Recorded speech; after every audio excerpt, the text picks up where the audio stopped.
14th, 2017. Leanne, can we please have a roll call? Absolutely. Peter Gary. Present. Joe present. John Rosen. Present. Julie Geisel. Present. Richard Hack. Present. Bill Hood. Susan Ryder. Present. All right, all present and accounted for. We have quorum. We can begin. We've already had a closed session, and we are going to begin our meeting with the Pledge of Allegiance. So please stand and join me for the pledge. I pledge allegiance To the flag of the United States of America and to the republic for which it stands, one nation, under God, indivisible, with liberty and justice for all.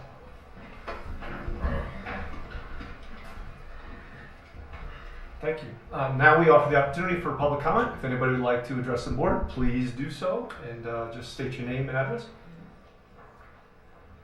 You can wait to the end if you prefer. You said you wanted to go. No, I don't think so.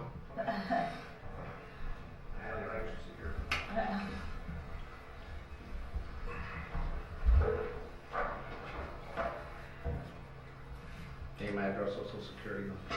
You don't Jim have Moss, to do social. 321 Rothbury Court, Lake Bluff.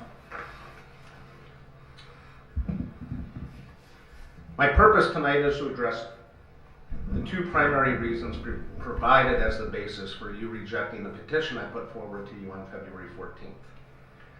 The primary reason given for rejecting the petition is that the board does not want to interfere with an ongoing investigation by law enforcement. Let me be clear. The victims of Charles Ritz had two primary and very distinct goals. First, we want to see justice brought to Mr. Ritz and for him to account for and pay for the damage he has caused. This outcome is firmly and completely in the hands of law enforcement, as they are the only body that can bring criminal charges. I and other victims are actively and openly engaging with law enforcement in their ongoing investigations. Our second goal is for the Lake Bluff schools to take a leadership role in establishing an environment where sexual predators are not welcome and victims feel comfortable coming forward. The 8 points in our petition outline a path to enhancing the rights and services available to victims, steps to prevent sexual abuse, and a framework for early detection and proper reporting when preventive measures have failed. These 8 points were carefully crafted to avoid conflict with the investigations being performed by law enforcement. However, in the spirit of compromise, I offer the following. There are two elements of the petition that seek the school to interact with victims.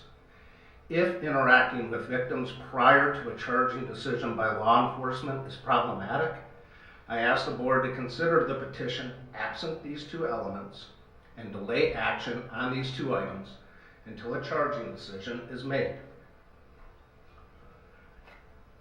The remaining 6 elements of the petition, specifically appoint a special investigative counsel, assess the risk management framework, enhance training programs, establish a victim's rights policy, establish standards for external reporting, and enhance hiring standards, can all easily be achieved without interfering with the ongoing investigation by law enforcement. The second reason for the petition being rejected is the claim that current policies at Lake Bluff schools meet or exceed those required by law and meet virtually all the safeguards outlined in the petition. I believe Lake Bluff's policies do meet the requirements of state law. Lake Bluff, like nearly every school district in the state, uses the resources of the Illinois Association of School Boards to formulate the respective policy manuals.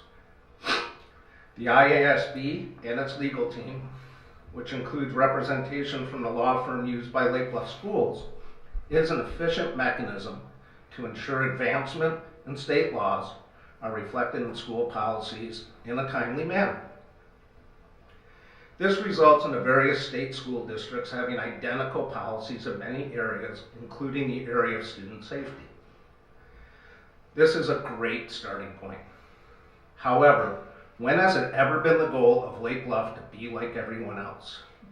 That's not the standard we measure ourselves against in academic offerings, art programs, academic achievement, or educational facilities. The purpose of our petition is to seek Lake Bluff to be above the norm in a critical area of safety for its students.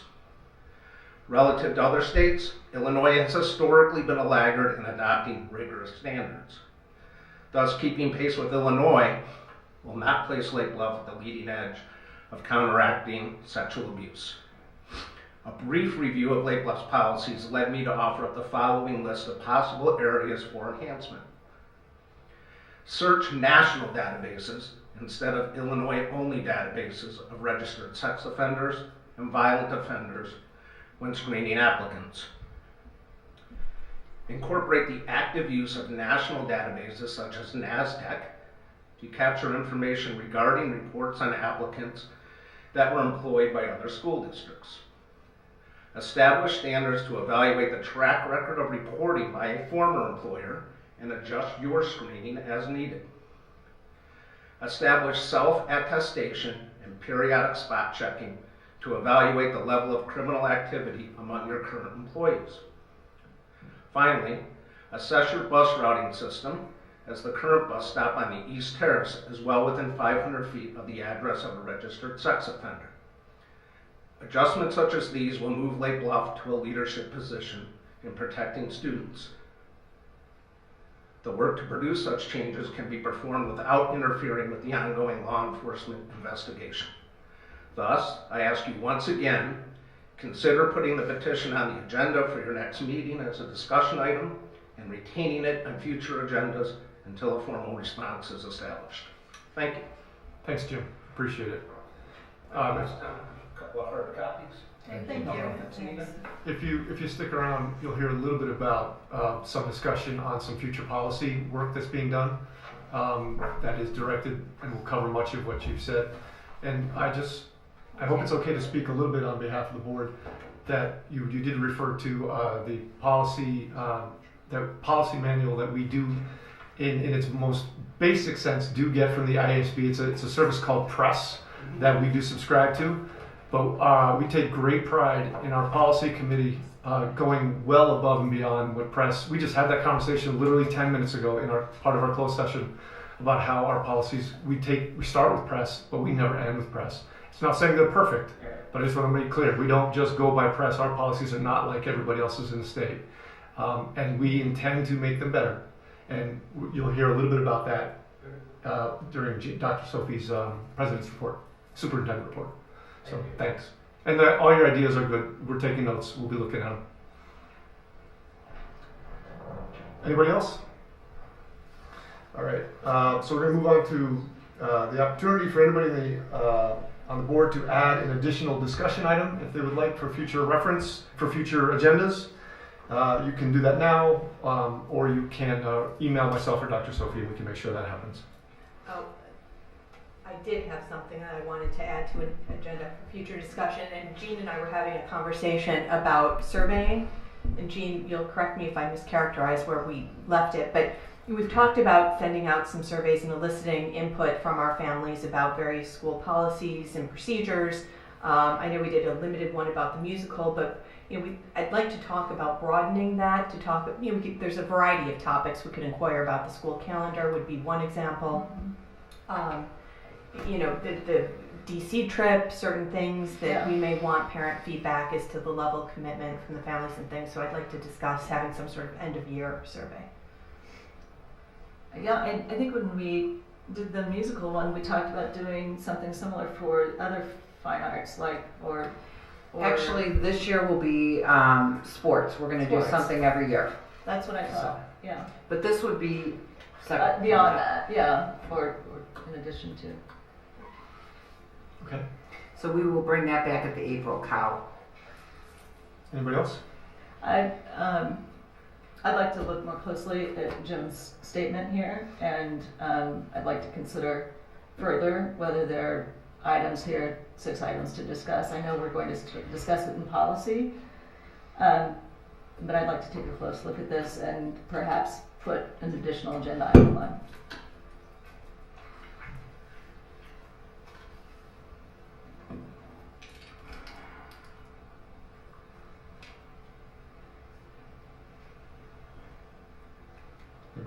Anybody else? Okay, we're going to go on to reports. Do we have an elementary school or middle school report tonight? We actually don't have any reports because Nate's gonna be reporting on DC, Margaret's reporting with me on kids. I have a report. You know, if I looked at my memo that you gave me, I would have. Sorry. So we will have no elementary school report, no middle school report, no PTO report, no alliance report, no finance report, no director of student report, student services report, no president's report. But we do have a report from Dr. Stone. And actually, I have a very short report. I just wanted to provide all of you an update on our policy review. We are moving forward, finding an outside expert to work with us on this review. We will be scheduling a policy committee meeting after spring break and beginning to move forward on our review. Anybody have any questions on that? I want to remind you that policy sits Susan, Julie, Leanne, myself, and various administrators, and that we use our law firm as well at times on that. So. You know, I just did ask something to be added to this agenda, but as I hear you talk about it, I think the policy committee is the perfect place for us to go over the petition. I think we can go over it line by line and compare it to our policies, our current policies, and figure out where there's gaps, a traditional gap analysis, and use that as sort of a something to go down and take a look at. So as a policy committee.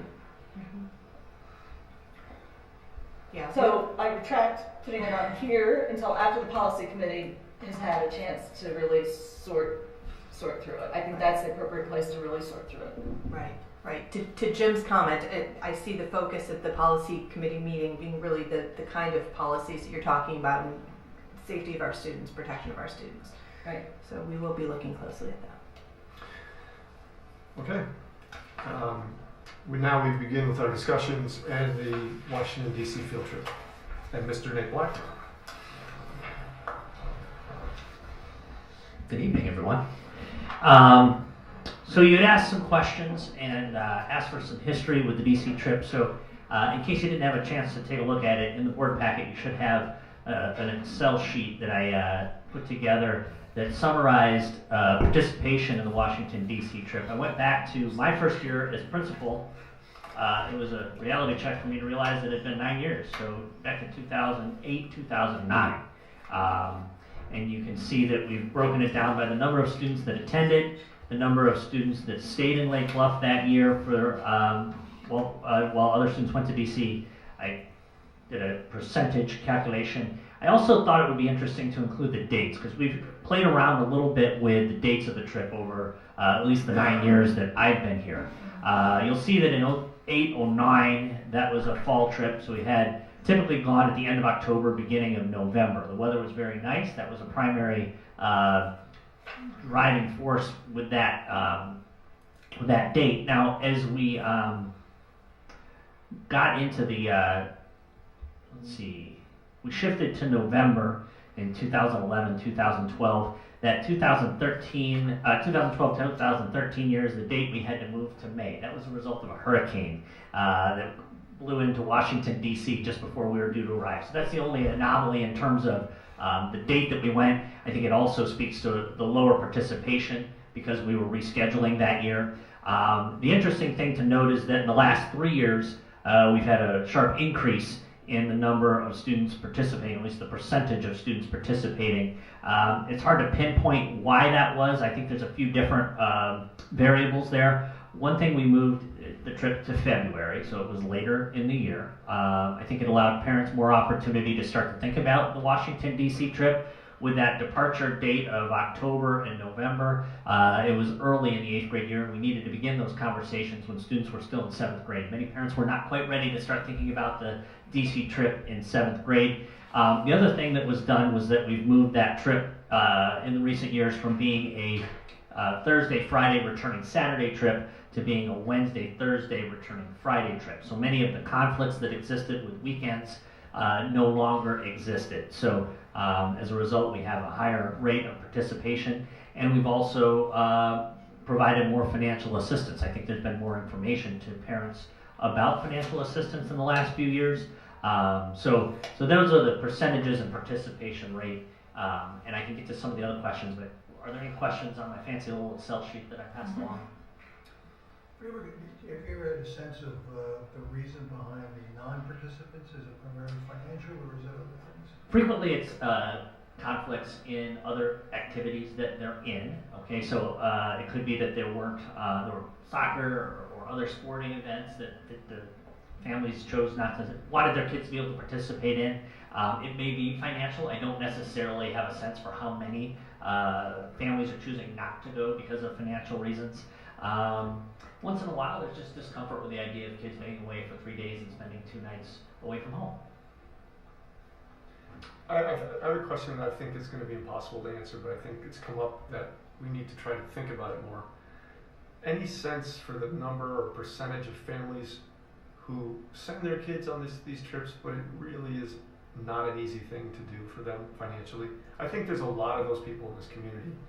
I want to discuss a little bit on the finances too, because I know Jane did some calculations on that. Yeah, the cost of the trip, it's estimated this coming year to be $1,065. That's $10 more than it was this past year. It was $1,055 this past year.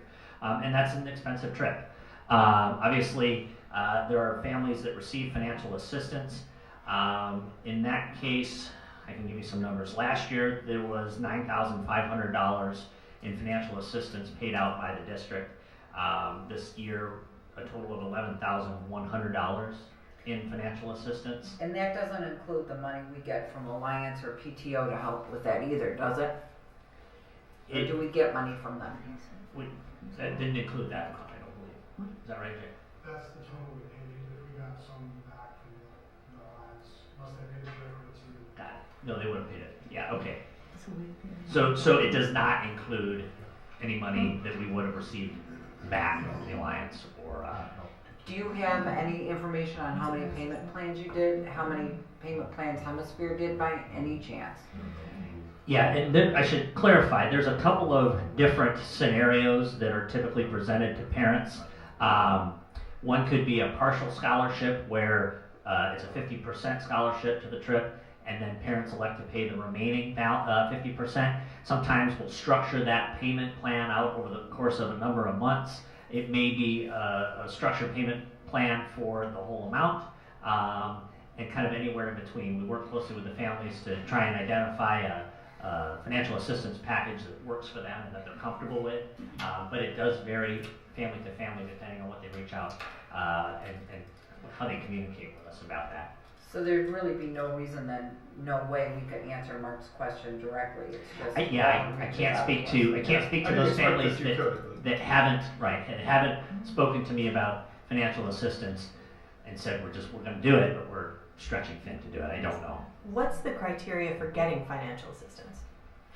If the parent reaches out and asks and explains that they're struggling to make that payment, there is no qualification, they just need to ask. Well, there's two forms of financial assistance. There are families who have qualified for a fee waiver based on federal guidelines, and those families we automatically grant 100% financial assistance to, and we've had, I'd say it's probably 10 to 15 in a given year, 10 last year, maybe 15 this year. And then the other form of financial assistance, like Nate is talking about, is the payment plans. And those are the people who did not qualify for that fee waiver, but reach out and say, hey, I'm having trouble paying for this. And then it's either it's usually a 50% split, or they'll pay the full amount, but we'll give them payments over time so they can pay monthly instead of having to write that big check. And those have been, I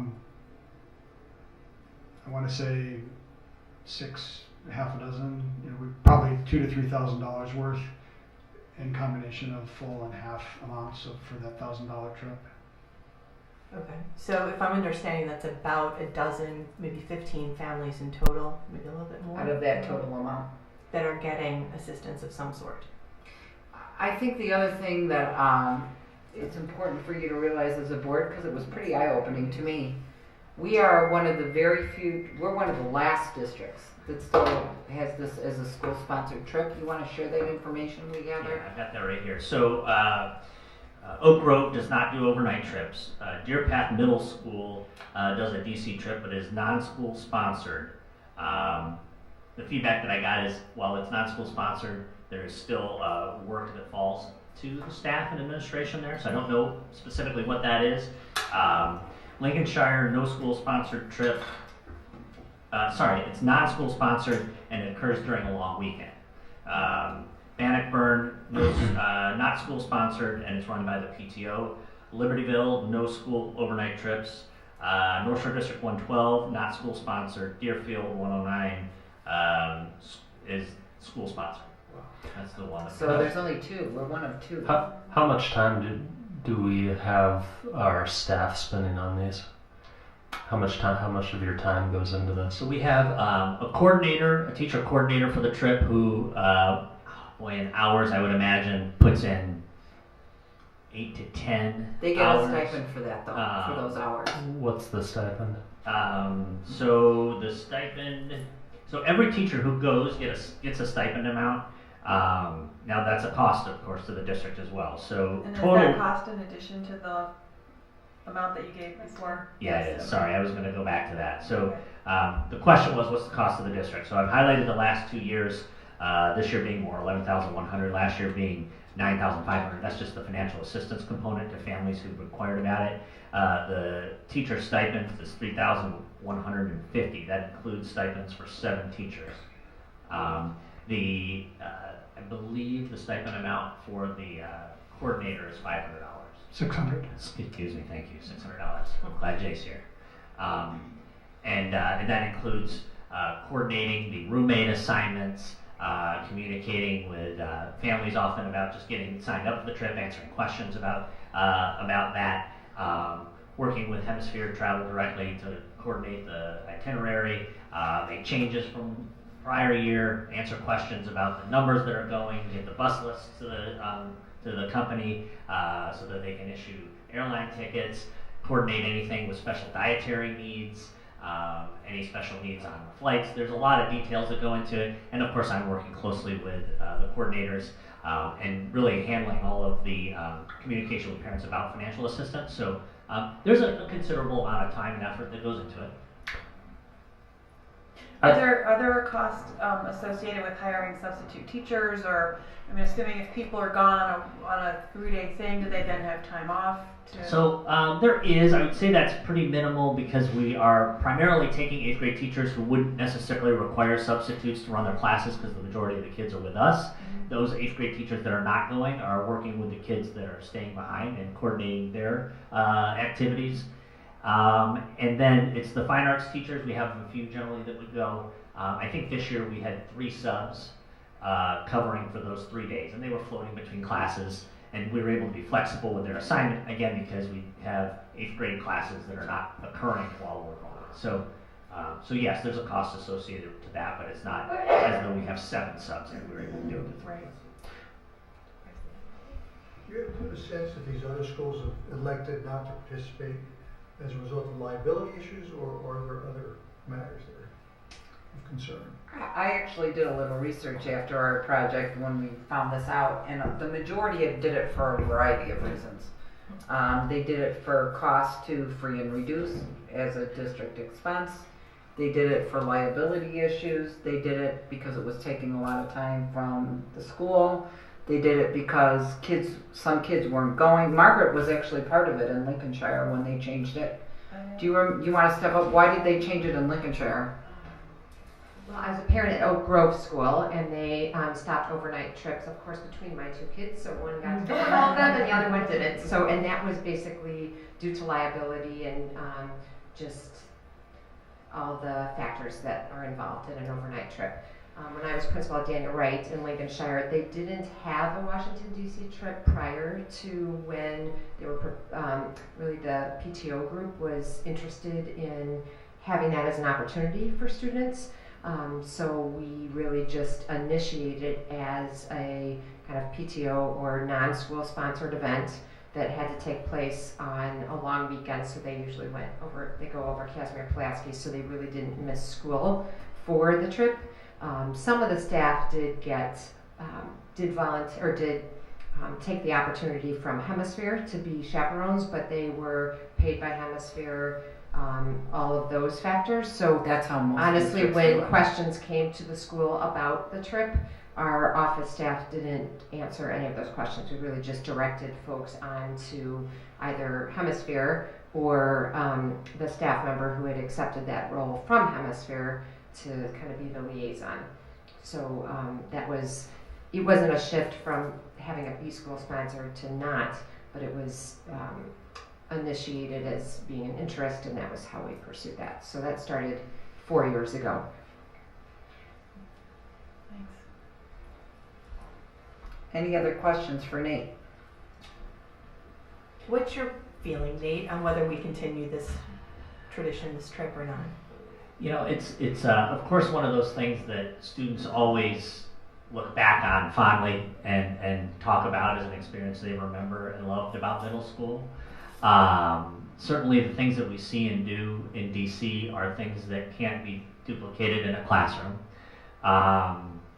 We're lucky, I think we're fortunate to have dedicated staff willing and able to take time away from their own families to accompany their students on a trip like this. I know this year in particular, I counted 4 staff members who had extended family coming to stay at their homes to help with that because of their significant other's work schedule or illness or a dog who got hit by a car. He's okay. You know, but it's just it's I think a testament to the staff that we have and the willingness to have that kind of educational experience for our kids. That being said, there are a lot of reasons to look at a trip like this and look at it critically. Obviously, liability questions, obviously cost, and I certainly respect that component of this trip. It's expensive. It's expensive, and it's a major undertaking. I think that if the trip were to end, we would probably hear from some upset people about that. I think we would, but I think it'd also be able to explain it. I'm happy to continue to do it, but if a decision's made that it needs to stop, I certainly would be supportive of that as well. That is a perfect non-answer, Julie. I'm sorry. Perfect non-answer, I know. But the answer to that is if we ever did decide that we weren't going to do it, we line up an alternative person in Hemisphere to do it, and we work with Hemisphere to offer it on a long weekend so that the kids still have the opportunity. I think this is an opportunity to visit with PTO and Alliance just about what we're thinking, just about the possibility of moving this off and seeing what their willingness to support it would be. I had that conversation with both groups last year for the same reason, because it's getting to be very costly. So what was the reaction at that time? Well, they're giving us a little bit of money. That doesn't deflect from any liability concerns, Right. or, my very first year here was the hurricane, and Nate and I spent an inordinate amount of time. Are we going to go? Are we not going to go? Who's in the airport? Are they leaving the airport? Are our kids going to go? We had a lot of parents that were mad that we canceled. It's a good thing we did because the kids couldn't have flown in. So an inordinate amount of time spent on I that. think we're saying liability, but I think what people really mean is safety of kids, because you take kids on a trip, and then we're paying outside people to do some of the supervision at the hotels. That's the concern that comes up for me, is the safety of it. I really wanted this to be on our agenda though, because I've heard many conversations from families saying, gosh, this is hard for me to afford this. And it's such a rite of passage in Lake Bluff. It's such a thing for kids to do. My daughter just went on it. I appreciate she was able to go. She had a great time. I think it was a valuable experience for her.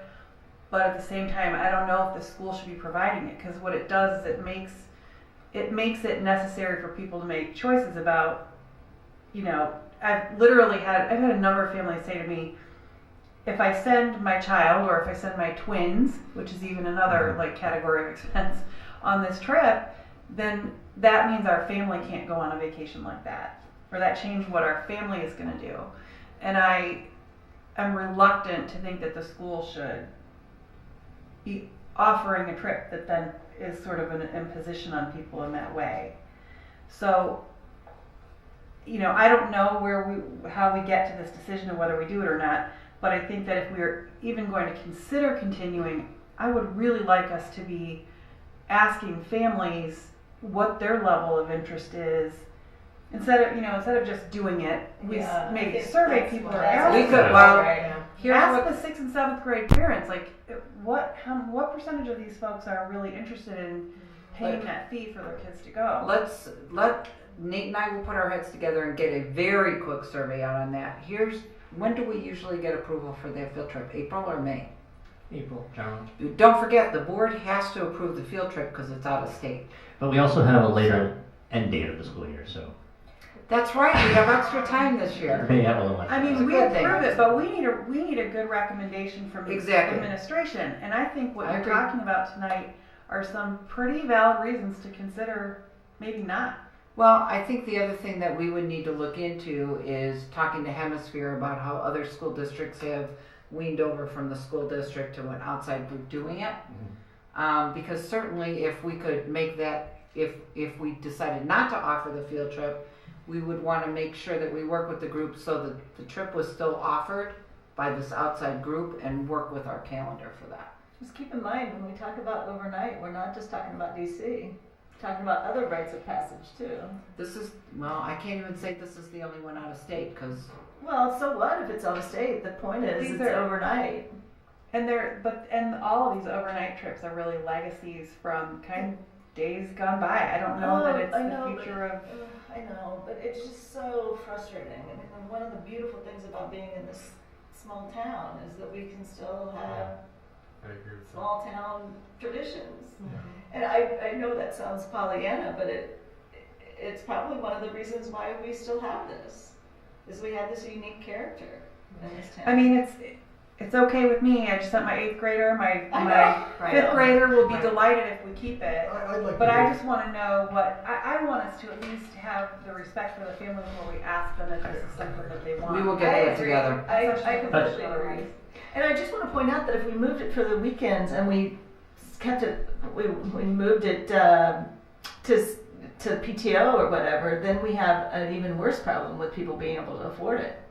Well, Because it doesn't have to be PTO though, it can just well, be an whatever. outside I mean, we person. move it to Hemisphere and outsource it. They're not going to. That automatically disqualifies the 10% of kids that are.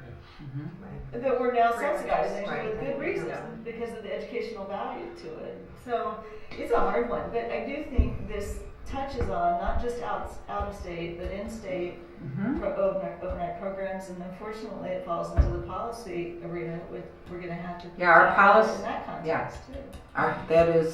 That's why we get board approval for all of ours, because that's in our board policy that we need to.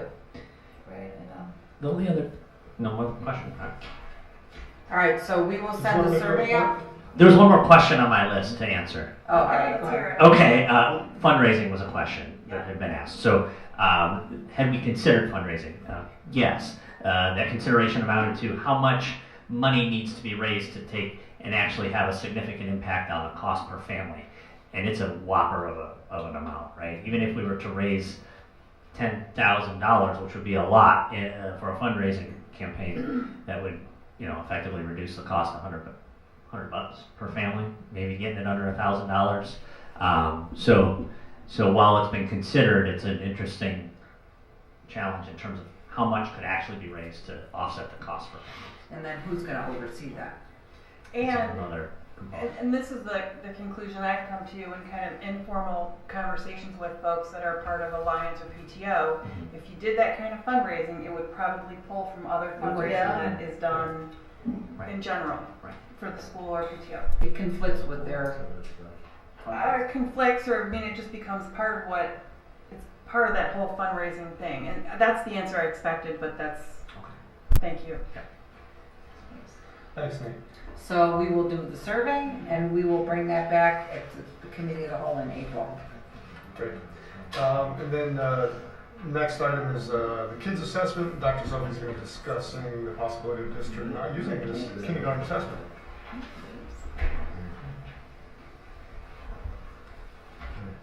This is actually Margaret's principal's report this evening too.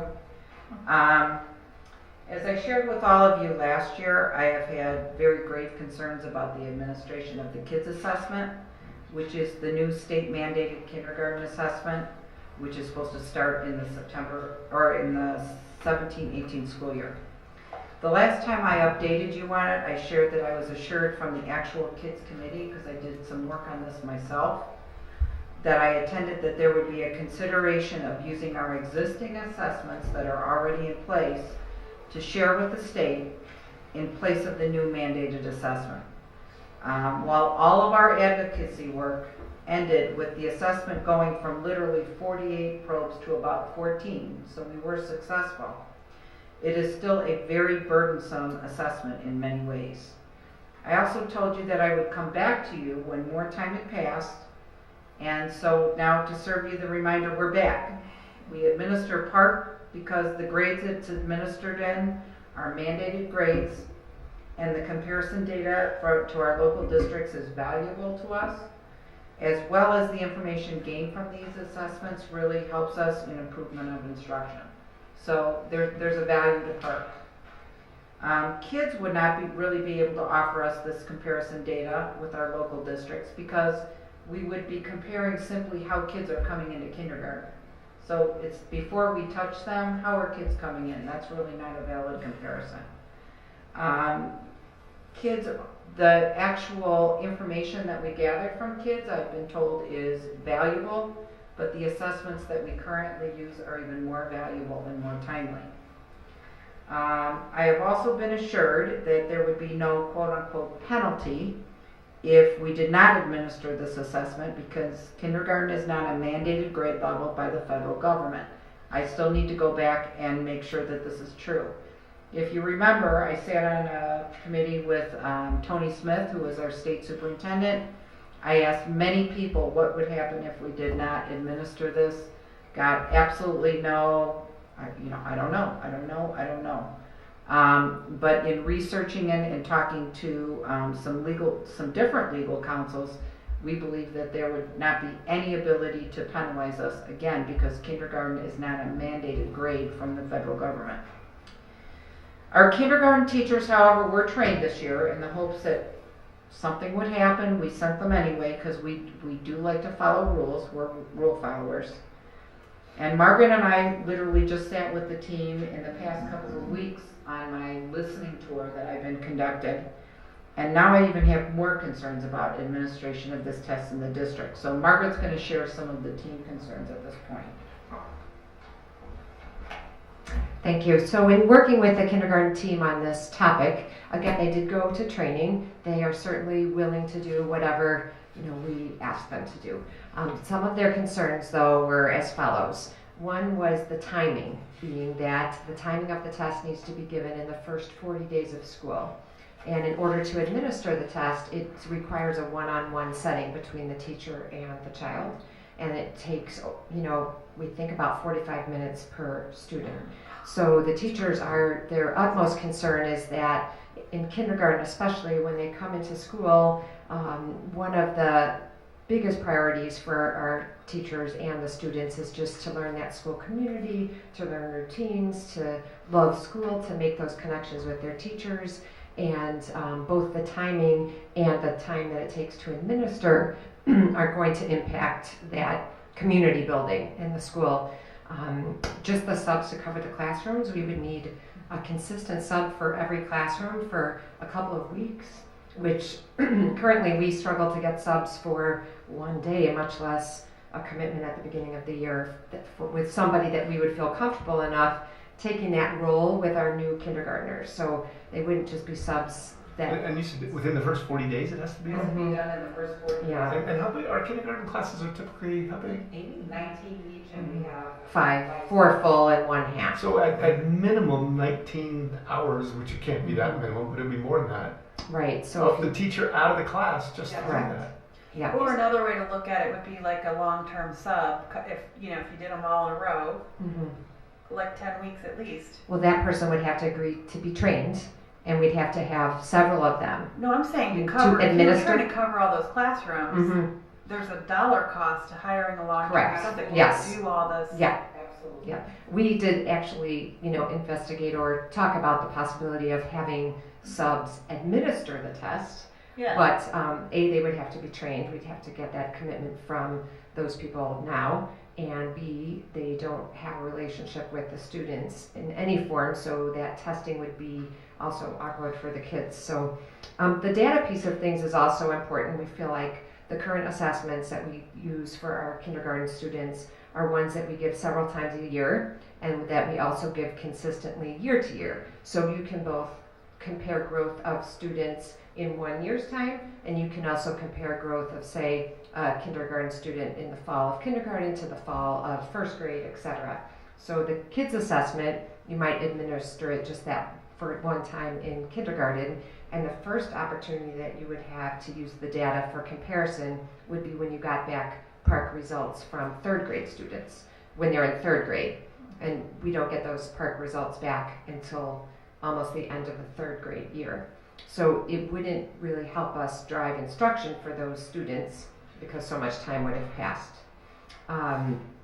Jean mentioned that it would be helpful in comparing Lake Bluff kindergartners when they come into our school versus North Chicago kindergartners when they come into their school, but it really doesn't give our district information about our programming because this is the first time that we So it's have. good for the state, Correct. but not necessarily for us to be better teachers. Right. And it's not about what's happening at our school, it's about what has happened with those students before they get to us. Doesn't it provide some sort of baseline, correct, from which to For measure? comparison in third grade. And have you found it to be much different from the existing system in terms of the results, or you haven't been able to measure that yet? We haven't administered it. Oh, you haven't administered it? Correct. No. The teachers did go to the training. Okay. They did they found some of the rubrics to be helpful in their day-to-day instruction, but that leads me to the last point of logistics, where some of the testing requires that you get a sample from students. So for an example, you might need a writing sample on X, Y, and Z, and you'd have to, our teachers in kindergarten don't necessarily start writing instruction until a little bit later into fall, so you'd have to kind of create a false opportunity for students to even get their samples before you can use them for the assessment. So the logistics of that would affect our curriculum alignment with our students and teachers.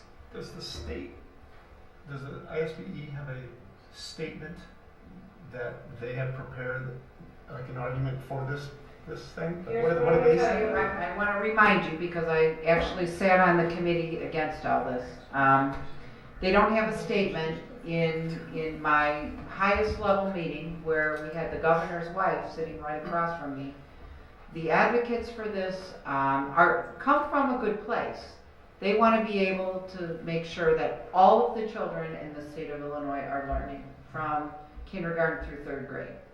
And my comment back to that was, I acknowledge what you're saying, I appreciate that you want to do that, let us be able to show that our kids are learning through the current assessments we have. Why mandate us to take this other assessment? There was some discussion, in fact I was really holding out hope that they would follow through with being able to do that, but that has not occurred. So that's why I'm here tonight. In summary, I would really like to get a feel from the board on how you feel if we kept to our current assessment practice for kindergarten and did not administer the kids assessment in the fall. Is that your recommendation? That is my recommendation, but I need to get a feel. You're not going to be voting. I just need to get a feel because it could be controversial. The state tells us, okay, here's our assessments. You need to administer them, and we would not be administering them. That's fine. So, And in your opinion, that what's best for kids is not to do that?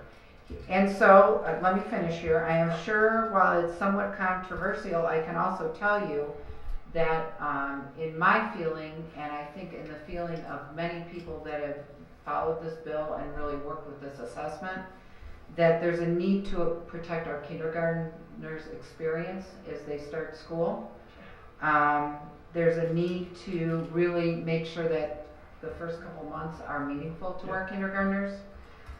We'd like to stay on top of the issue because I do need to share with you, we are in Illinois and things do change. They can change overnight, they can change in a month. There's still many months left until August, and we will be out of school by the time, August rolls around, so we'll be into the next school year.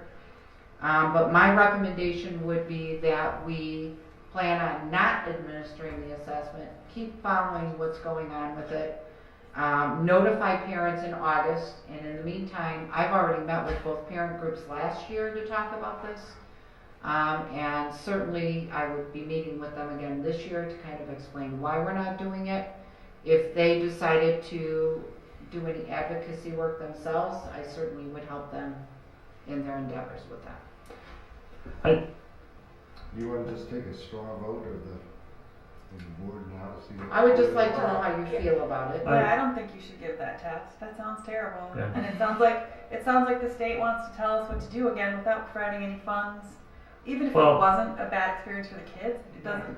They're not who's paying taking for all into that? they're not taking into consideration what we've set up already to review and assess our own students, and quite frankly, and I think I probably speak for most of us, and probably a lot of people in the community, are sick of being told what to do. Also, having a 5-year-old grandson who I just spent the weekend with, I don't know how you get him to sit still for an hour. They do have they do have ways of doing that. Got a popsicle or something. I need to get back to it. I'm saying this from the bottom of my heart since I've actually met with several people. Their thoughts come from a good place in advocating for all children in the state of Illinois. I had to explain to them very openly that while I'm concerned about all kids in the state of Illinois, my main concern is the kids in Lake Bluff, Illinois.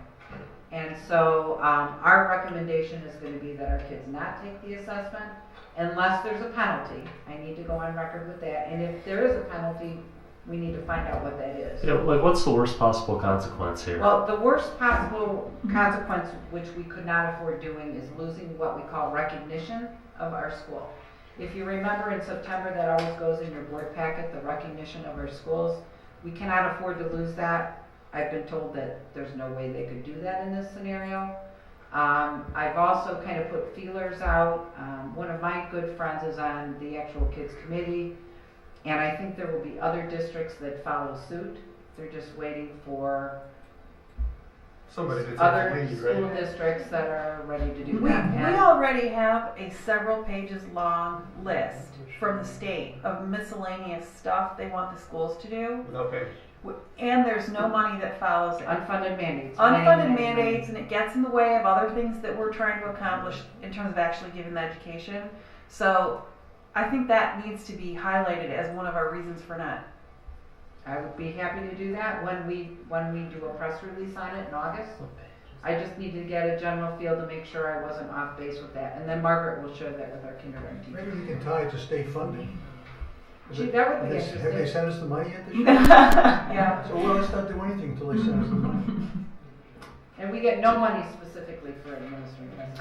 I just want to comment that I'm glad that you recognize that it comes from a good place. I have heard Mrs. Rauner speak on this issue, and she's very passionate and very interested in the research.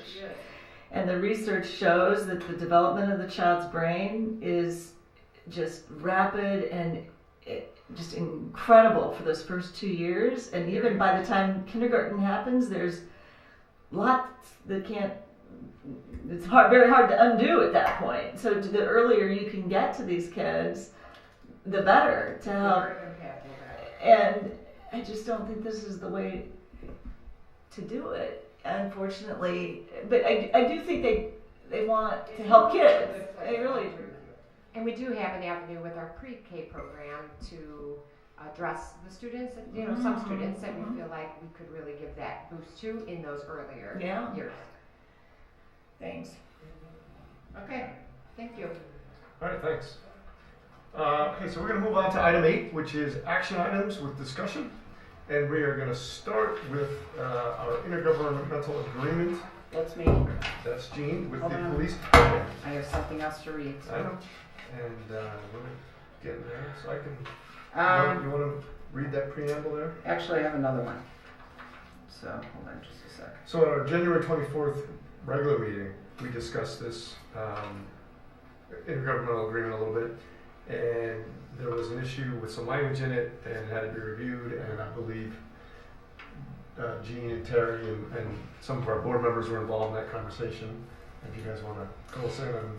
After our board took a vote, the village attorney came up with some non-substantial edits. I thought that I liked the edits, actually, the majority of the edits.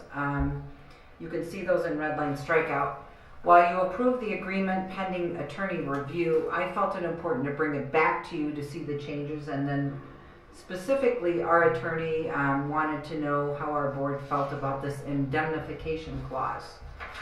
Our legal counsel suggested that I run that indemnification clause that the village does not want in the agreement by the attorneys on our board. So I've spoken to Julie and Susan about this. They've reviewed kind of legal counsel's comments on the side, and my understanding is they both feel comfortable with the agreement, but they may want to speak to that also tonight. Yeah, I'll speak to it briefly. My understanding, we would have preferred to have the indemnification language in there, but so it goes to negotiation, and we're assured by our counsel that this is a good deal, a protected deal, even though it will not have the indemnification language in it, and so be it. I think the protection provided to the school, the benefit to the school is great with having this, so we shouldn't let that one issue stand in the way of getting it implemented. I just think that indemnification makes sense when you have two corporations fighting over who's going to be liable, but essentially we have two municipal bodies fighting over who might be liable, and maybe the time will come where we'll need to do that. Right? At some point we have to bring some kind of claim or implead the city or something, but I think it's so remote and be such a good deal on so many other levels for overall safety for the kids that we should move forward with it. And just for the camera, this agreement is between the schools and the police and the fire department, right? It allows them access to our camera feeds in times of emergencies, and it's spelled out very specifically when they can get access. Yes. Right. Any other questions or comments on that? I have a question about how it's accessed, and I apologize because I missed the meeting where this was probably discussed. I assume that when they want to look at that video feed, they go on via the internet with a password or something. They do, but if it's during a school day, they will not do that without permission unless it's a crisis.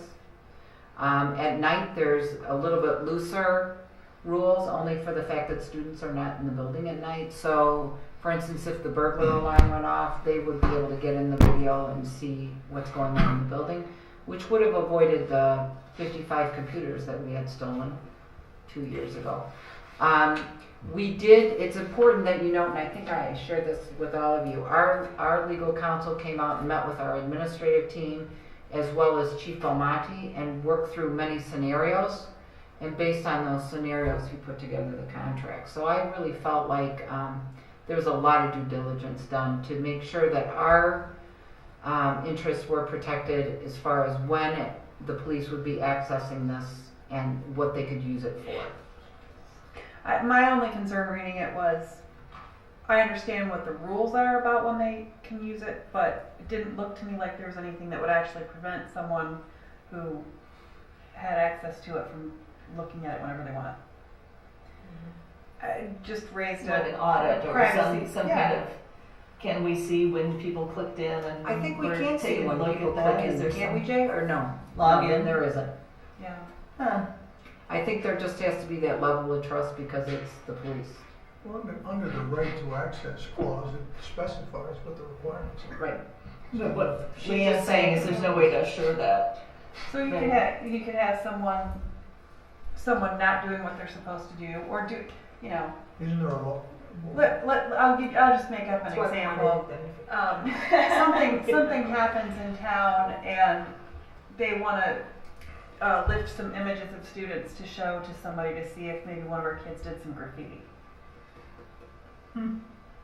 Well, based on the contract, they would not be able to do They that. shouldn't do that. Well, Not only that, they can't use it for any other situations at all. That's pretty clear in the contract. They would have to get permission from us to do that. Okay.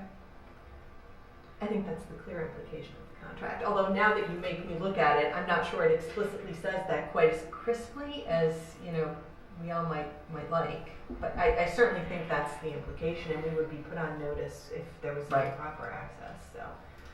We didn't follow the rules, but. So we're bringing this to you for your approval this evening.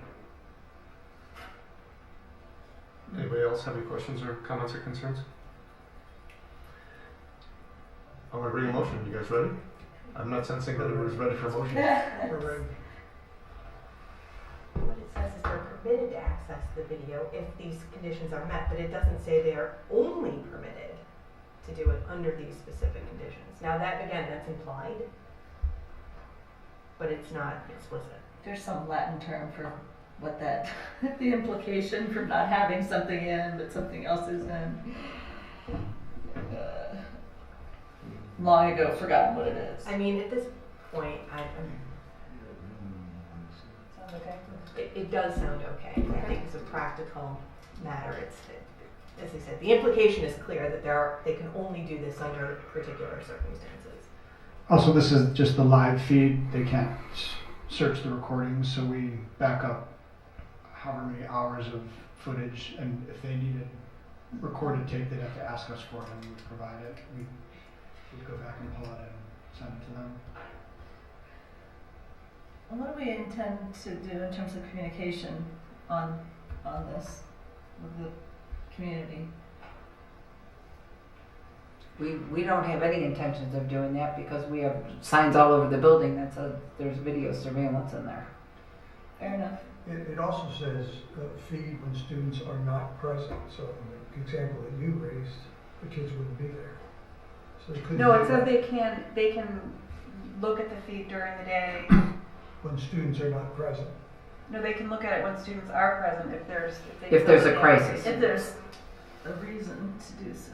Because it was left with us that they would do their best to contact, and really it's me or any of the designees, which you're looking at the designees right out there. They would try to contact one of us first unless there was like a school shooting. Yeah, like active shooter, you want them to be able to see what's Right. going on. And so really the whole purpose of this is to give our kids that much more security. To know that the police could look in a camera and see what's going on in the building at all times. Is this some kind of some kind of software that they use to access our feeds? We would give them access onto our server, virtual access, VPN access to our server, and their software that runs the cameras that they would have. So they couldn't do that without permission, correct? We could, right, we have to give them We have to all give it to the, them. Okay. the So we would know they were accessing. address and stuff. There's probably a way to determine the technical way. Could also be And hacked. maybe our technology people could come up with a way to. It's not our technology people, it's the company. I mean, I can see when they're logged in. I don't know that I can go back and report when they were logged in, but there may be a way to do that. I'm sure that someone could see if someone was accessing our server, there may be a report that they can run to determine if they've accessed it or not. I have to talk to I guess that's kind of a problem from in general all the time anyways, with people hacking into things and Right. getting their way. That how do you control for that? It's the world today. Yeah. And the upside here weighs any downsides at this point, so it makes Right. sense to me. And I have found some language in paragraph 5 that seems to close the gap that I was worried about. So I think we're good to go. All right. All right. So I'm going to ask for a motion to approve the intergovernmental agreement as presented by the administration and included in your board packets. So moved. Second. You get a second? Second. Roll call vote, please. John Rosen. Yes. Leanne Sherlow, yes. Julie Getchell. Yes. Richard Hay. Yes. Philip Hood. Yes. Susan Ryder. Yes. Mark Berry. Yes. The motion is approved. All right. Now we're on item 9B, the resolution authorizing the honorable dismissal of part-time teachers. And because of new laws, all part-time teachers who have not been grandfathered from previous years in the district will be released every year. We do this because under Senate Bill 7, all teachers must be placed in a group for reduction in force purposes. All part-time teachers go into Group 1 and do not have the right to be automatically renewed, but instead are released and then rehired back based upon the need. This is the third year that we've done this, and it's likely that all part-time teachers that we have this year will be hired back in April based upon our approved staffing plan. Does anybody have any questions about this? We've done this several years now. No questions. Anybody? Bueller? No. Odd reference. May I have a motion to approve the honorable dismissal of part-time teachers as presented by the administration? So moved. Second. Roll call vote, please. Sherlock, yes. Gotchall? Yes. Hay. Yes. Hood. Yes. Ryder. Yes. Barry. Yes. Rosen. Yes. Motion is approved. Item 9C, which is the resolution authorizing non-reemployment of first-year non-tenured certified personnel. And let's see, the resolution authorizing non-reemployment of first-year non-tenured certificate personnel as stated above and in compliance with Senate Bill 7. All first-year non-tenured teachers do not have the right to be automatically renewed. The employees who are being released knew this was a one-year position, and the people they were filling in for are returning to work. Any questions on this? May I have a motion to approve the non-reemployment of first-year, non-tenured certificated personnel as presented by the administration? So moved. Second. Roll call vote, please. Gotchall? Yes. Hay. Yes. Hood. Yes. Ryder. Yes. Barry. Yes. Rosen. Yes. Sherlock, yes. Hey, no, I got a question on the technicality here on the motions I just read. Was I supposed to read those people's names? Does it make a difference? You probably should read their names, so I don't think you have to go back. I'd go back and read the motion, but they've already voted on it. Okay. So in the case of agenda item 9B, the resolution authorizing honorable dismissal of part-time teachers, which the motion was to approve the honorable dismissal of part-time teachers as presented, but that was affecting Emily Anderson, Tom Beck, Fred Koch, Sally Verdon, and Naomi Bailey. I apologize for not reading. And similarly, on 9C, the resolution authorizing non-reemployment of first-year non-tenured certificated personnel that affected Sharon Meserve and Ryan Werhane. And I don't think that changes anybody's vote on that. All right, so now we go to item 9D, the approval of the resignation agreement. And this is between the Board of Education of Lake Bluff School District 65 and employee number 3474. The resignation agreement, am I allowed to say this name? You have to say that. With Patty Briggs is attached in your board book. Any questions or comments or concerns? Okay, may I have a motion? The superintendent is recommending that the board approve a formal resignation agreement with tenured teacher Patty Briggs, providing for her resignation from employment effective March 14, 2017. May I have a motion to approve that agreement? So To be clear, she doesn't serve as a teacher for us, does she? She's a certificate, but she's not a classroom teacher. She's not a classroom teacher. Yeah. Do I need to change that? Change No. that? No, Okay. no, I just She's want to be. licensed. so moved. Second. Okay, roll call vote, please. Hay. Yes. Hood. Yes. Ryder. Yes. Barry. Yes. Rosen. Yes. Sherlock, yes. Gotchall? Yes. All right. Thank you. That motion is approved. 9E. Sorry, guys. I've got a You lot want of to paper. turn that over to Jay while you're looking for that? Yeah. Yeah, let's turn Olson that into it's the Transportation. motion to approve the Olson Transportation Agreement. So we've discussed this at the past several meetings. We've been in negotiations with Olson Transportation. They had requested an amendment to this year's contract to restore their profitability. And we also negotiated a new contract for next year, a one-year extension. And what you have before you is the final contracts and amendment as we at the end of our negotiations. Nothing changed since our last discussions. Since our last discussion, they came back and lowered the prices for next year by $10 a day per bus. So originally they proposed an amendment for this year and then came back with pricing equal to other districts that they currently serve. And I went back to them and sort of in exchange for adjusting this year, they've come down off of the pricing for next year to a level below what they currently charge their other districts, with the understanding that it should be attempt to agree to another 1-year extension, that they would be looking for that pricing, the same pricing that they So charge. in the chart you provided, the actual versus projected and then projected. Is that all for next year? I'm sorry? There's a chart attached to your Yes, transportation costs. There's 3 columns to it. correct. Actual / projected and projected. And the actual / projected is actuals to date and then projected through the end of the year with the new amended pricing. So this is 16 in the left and Right. 18 in the So last year, this current year, which we're halfway through, with the adjusted pricing for the 412. balance of the year, and then next year, that's So we're going up 126% next year. 129. So Oh, I see, 126. Yes. Next year. Yeah, Yeah. and that basically reflects the benefit that we were reaping from the sharing of routes with Lake Forest that we can no longer do.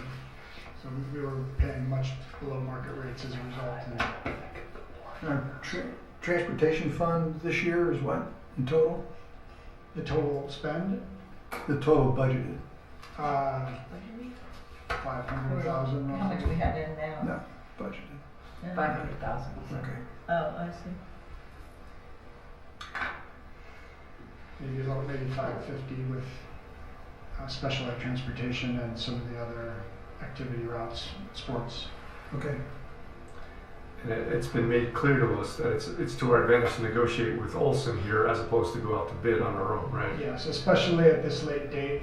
We did talk to some transportation companies, and the capacity is very tight in the market, and it would be unlikely that people would be willing to buy buses and hire drivers at this point in the year for June or for July for next year.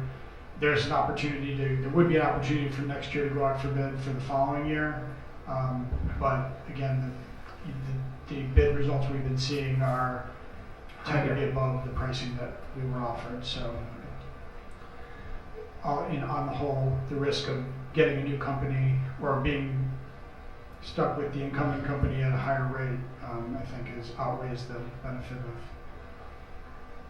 sticking with the company that we know and have pretty good service with and have a good relationship with. We've been with Olson for 11 years now. But this is going to be an ongoing conversation for the next year that's going to drive some additional expenses in the district because We will need to make a Absolutely. decision for the 2017-18 year. If we did want to bid it, it would be probably early next school year. And currently we have a joint contract with Lake Forest, and even though we don't share many routes, we talked to our attorneys about it, and they believe that we could separate and continue to extend if we wanted to. So we have the option. We don't have to follow Lake Forest if they decide to bid. We can bid separately. We can bid with them, or we can we can extend the contract with our current carrier, and they can bid, or they can stay. We can kind of go on our own, since there's not really an advantage now to being in a joint contract with them anymore. Yeah, and I think it's important to also to make it clear that this was initiated because Lake Forest changed their start schedule, right? And so That's what they drove that decision, and now we have to make decisions on our own that benefit the school district as we see fit, right? And we will be needing to have lots of conversations on this next year. Yeah, I mean, we understand all the implications and the ramifications, but going from 319 to 517 over 2 years, it's a pretty steep pitch. Yes, it is. And, Ton of money. $200,000 incremental. Yes. That has to do with the history of sharing buses with Lake That's part of Forest, it, right? Which we can't do. You would say that we should have been paying the 500 something Right, a year, but right. because we were We had an benefiting extra from the year sharing of them being on the wacky schedule that made it impossible. Right. But it is a big swing, but it's not just them, No, I understand coming in that. and gouging. us. Right, and if we thought that they were doing that, then we would have Right. gone out to bid, but I think there's a risk in going out to bid because I see what the market pricing is, and I think the pricing they offered us is fair and reasonable and in line with the market. Anybody else? Questions or concerns? Okay, so may I have a motion to approve the Olson Transportation contract as presented by the administration? So moved? Second. Roll call vote, please. Hood, Yes. Ryder, Yes. Barry, Yes. Moretti, Yes. Charlo, yes, Gotchall, Yes. Head. Yes. Motion is approved. Now we're on item 8F, the personnel report for this month.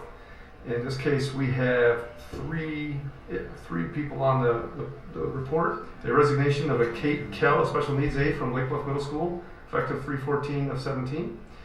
We have 2 new hires, an Emily McBain, a special needs aide at Lake Bluff Middle School, effective 3/14/17, replacing Kate Kell. And Michael Kaplan, a teaching assistant at Lake Bluff Elementary School, effective 3/14/17, replacing Adam Schaefer. Any questions, comments, or concerns?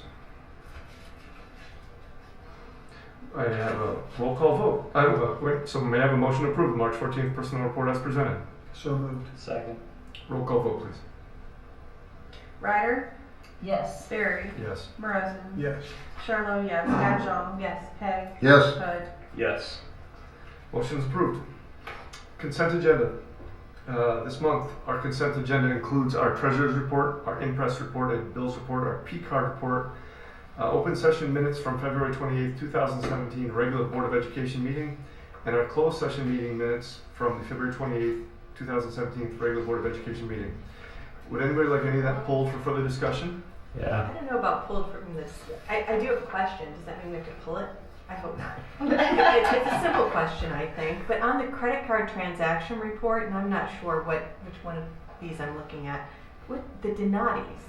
What's with all the Donati? Do we serve pizza in one of our lunchrooms? In the middle school lunchroom, so We those do? are that's the cost of the pizza that we sell in the lunchroom. Okay. All right. Well, that answers that. I'm like, what? Okay. They also have They eat a lot of pasta, pizza. sandwiches. Thought it was our last It's not board just meeting. sandwich. They're not just Yeah, they have other things besides pizza. We have salads and sandwiches that we order from them too for the kids. Oh, okay. All right. I don't know pizza. I'm just. I thought the teachers were having big pizza parties. Okay. I'm going to move on to that. Keep the consent agenda together. Nobody else wants something pulled out?